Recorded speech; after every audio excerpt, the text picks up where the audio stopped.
Muy bien, vamos a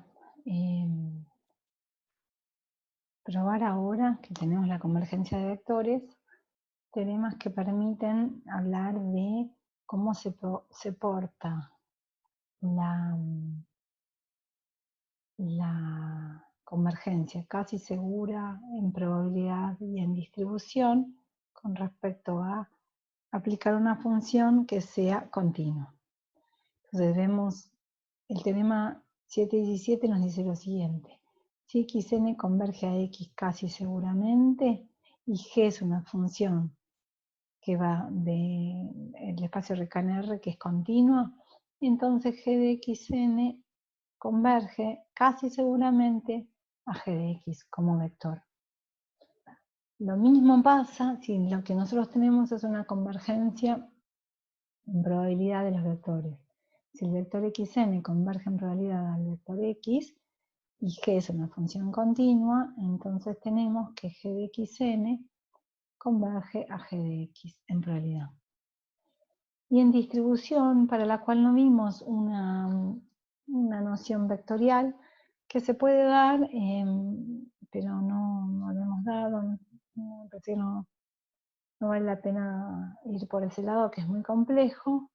Es más razonable pensar que lo que tenemos es una sucesión de variables aleatorias. Estos son vectores, estas son variables que convergen en distribución, entonces h de n converge a h de i para toda h que es continua ahora, pero de R en R.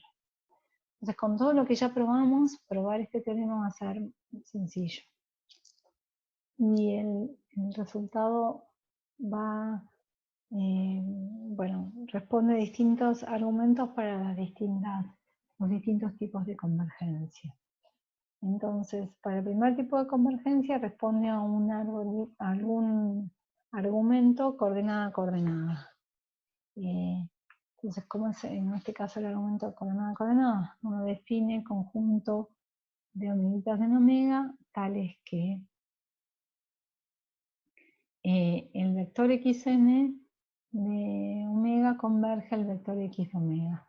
Yo creo que acá debería agregarle así el indicador de vector. Entonces, lo que tenemos es que el conjunto de omeguitas donde se da la convergencia de las x, o sea, si esta es una convergencia puntual que vale, le podemos aplicar la función g de este lado y de este lado. Este conjunto está contenido en aquellas omeguitas en omega tales que g de xn converge a g de x. Ahora, como la probabilidad del conjunto A es 1, podemos probar el resultado. Ahora miremos qué pasa o cómo procedemos cuando lo que sabemos es la convergencia en probabilidad. Tenemos que xn converge a x en probabilidad. Y lo que queremos ver es que g de xn converge a g de x, con g una función continua. Ahora lo que vamos a usar es el teorema de la subsucesión. ¿Cómo lo vamos a usar? Bueno, lo vamos a usar dos veces. Lo vamos a usar para probar esta convergencia y para usar esta. Entonces, para probar esta convergencia, lo que nosotros necesitamos probar es que de cada subsucesión posible que tomemos de esta g sub x n j, lo que necesitamos mostrar es que puede extraerse una subsucesión, la g sub x n j h, que converge casi seguramente. Entonces, arrancamos de una subsucesión arbitraria, cualquiera. Como nosotros sabemos que xn converge en probabilidad a x, por el mismo teorema este que estamos hablando, sabemos que hay una subsucesión de xnj, digamos xnjh, que converge casi seguramente a x. Pero si tenemos una sucesión que converge casi seguramente, por la parte 1 de este teorema, lo que podemos hacer es aplicar la función g, y sabemos que esto converge casi seguramente. G de xnjh va a converger casi seguramente a g de x. Ahora usando de nuevo el teorema de sub, lo que vamos a tener es que G de xn converge en probabilidad G de x. ¿Por qué? Porque de la subsucesión arbitraria que arrancamos acá, obtuvimos una subsucesión que converge casi seguramente. Vemos que esta prueba es muy fácil ahora. Y nos falta la tercera parte que dice que si una sucesión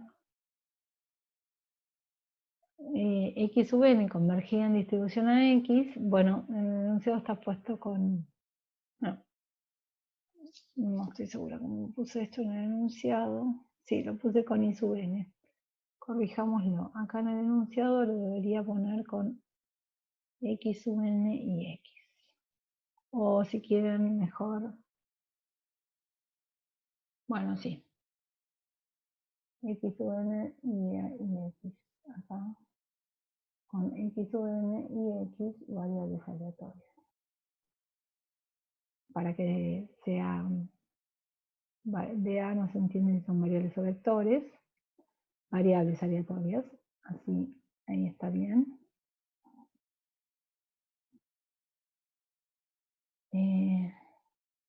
Así es la misma notación que tenemos puesta acá en la demostración. Entonces, veamos la demostración. Xn converge en distribución a X. Usando el teorema de representación de Skorokhod, lo que sabemos es que existen un espacio omega Fp y variables aleatorias I sub n con la misma distribución que Xn y con la misma distribución que X, tales que I sub n convergen casi seguramente a Y. Entonces, de vuelta por el resultado 1, porque la convergencia casi segura es preservada por funciones continuas, como h es una función continua, tenemos que h de i sub n va a converger casi seguramente a h de i. Ahora, por la jerarquía de las convergencias que ya vimos, si converge casi seguramente, entonces converge en distribución. Y como h de i tiene la misma distribución que h de x, ese era el lema 715 que les comenté que era como un resultado muy claro, que no sabíamos si valía la pena explicitarlo. Bueno, está aprobado el resultado. Entonces, ¿cuáles son las aplicaciones más importantes de este teorema? Bueno, si tenemos este corolario que engloba las expresiones más interesantes. Este corolario no está escrito en términos de vectores aleatorios, pero vamos a poder escribirlo o pensarlo como ya lo teníamos. Tenemos que una sucesión xn converge casi seguramente a x, y una sucesión i sub n converge casi seguramente a y. Por lo que vimos en el teorema que permitía entender las convergencias de los vectores, esto equivale a decir que el vector, esto es lo mismo que decir que el vector xn y sub n converge casi seguramente al vector de variables aleatorias xy. O sea, esta es lo mismo que esto que está acá. Entonces, lo que nos dice el corolario este es que la suma va a converger casi seguramente a la suma y el producto va a converger casi seguramente al producto. Esto es una consecuencia inmediata porque sabemos que suma y producto son funciones continuas. Es una consecuencia inmediata del resultado anterior. Lo mismo pasa con la convergencia en probabilidad. Si sabemos que las dos sucesiones convergen en probabilidad, entonces la suma converge a la suma y el producto converge al producto. ¿Qué pasa con la convergencia en distribución? Bueno, esta va a requerir un poco más de paciencia en el siguiente sentido. La función continua que nosotros sabemos que podemos aplicar solamente puede depender de una coordenada. Entonces acá multiplicar por una constante es una función continua, sumarle otra constante es otra función continua y tenemos probado estas dos convergencias. Pero ahora sigue siendo válida la pregunta que teníamos antes. Si tuviéramos que una sucesión converge a X en distribución, otra sucesión converge a Y en distribución, ¿podemos pensar qué le pasa a la suma? ¿O qué podemos decir de la convergencia en distribución de la suma o del producto de dos sucesiones de variables aleatorias, que a su vez convergen en distribución? Pero para poder decir algo de esto necesitamos, definir una serie de cosas antes. La primera cosa que vamos a definir es este concepto de acotado en probabilidad, que acá está escrita en términos de una colección de variables aleatorias, siguiendo lo que tienen un poco escrito en la práctica.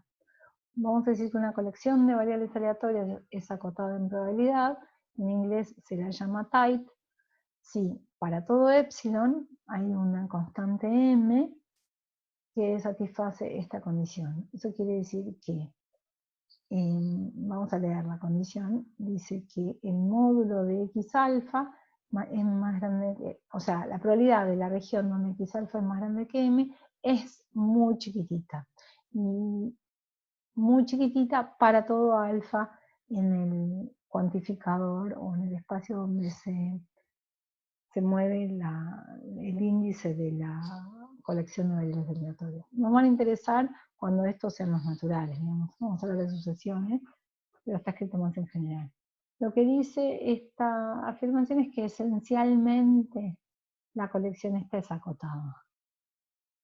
Es acotada, digamos, esencialmente porque lo que se escapa para cada índice es poquito, es menos que epsilon de probabilidad. Sería como uniformemente acotado, en realidad. Un ejemplo a veces es claro, es útil para ejemplificar un fenómeno, ver cuando ese fenómeno no se cumple. Si uno agarra esta sucesión de variables aleatorias, las variables aleatorias xn igual a n, esta es una sucesión que no es acotada en realidad. Acá hay un ejercicio para hacer, tienen algo más general que esto en la práctica, pero es un buen primer ejercicio probar que toda variable aleatoria es acotada en realidad. Acá hay un ejercicio un poco más complejo que quizás se los recomiendo para que lo piensen una vez que hayamos visto, digamos, los resultados que vamos a ver de convergencia en probabilidad. Nos preguntan, nos piden condiciones necesarias y suficientes para que la sucesión sea acotada en probabilidad si son normales, todas con la misma varianza y la media libre, todas con la misma media y la varianza libre. Uy, acá faltaron cuadrados, ¿no? Siempre nuestra notación es así. Si las xn son normales con la varianza libre y la misma media, si las xn son normales con medias que cambian y varianzas que cambian. Y si las xn son uniformes, todos arrancan en cero, pero el extremo superior este a su n está libre. Quizás son como para pensar un poco y después capaz contestarse algo cuando terminemos de ver los resultados. El primer lema asociado a la acotación en probabilidad es lo siguiente: si xn converge en probabilidad, entonces es acotada en probabilidad, que no es más que el equivalente del lema de sucesiones que conocemos. Si una sucesión converge, entonces es acotada. Todo hay que agregarle en probabilidad. La prueba es un ejercicio de práctica, así que no se los voy a hacer acá, cualquier cosa la pueden consultar. Yo digo que vale más, que vale que una sucesión, no lo digo yo, digo, está en los libros, que si la sucesión converge en distribución, entonces también es acotada en probabilidad. Y digo que este lema es más fuerte porque si tenemos probado este lema, una manera de probar a este es, a partir de esta convergencia implica esta, y esta ya garantiza la acotación en probabilidad. Como este prueba este, que es un ejercicio de la práctica, también se los dejo como ejercicio. Con todo lo que ya vimos no creo que sea demasiado complicado. Este también es un ejercicio de práctica, pero me pareció que alguno tenía que hacer de acotación en probabilidad como para que entendieran un poco de qué iba la mano.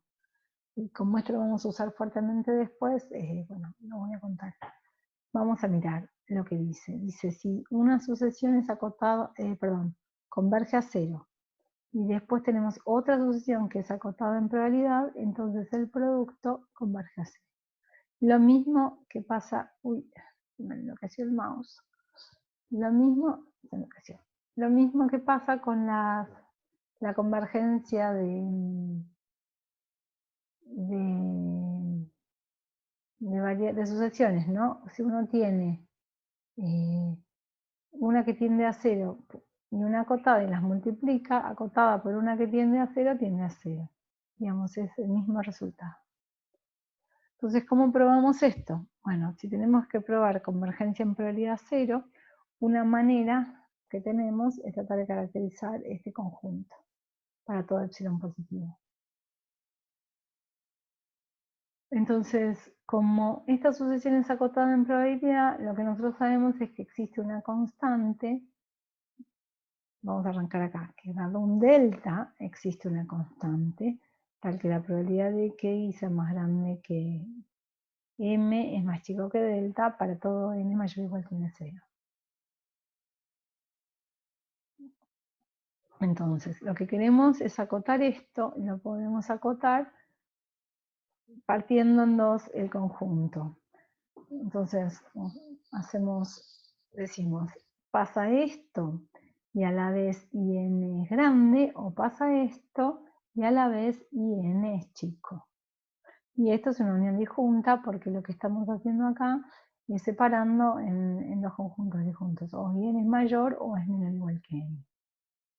Entonces, lo que pasa acá es fácil verlo acá, de estas dos condiciones.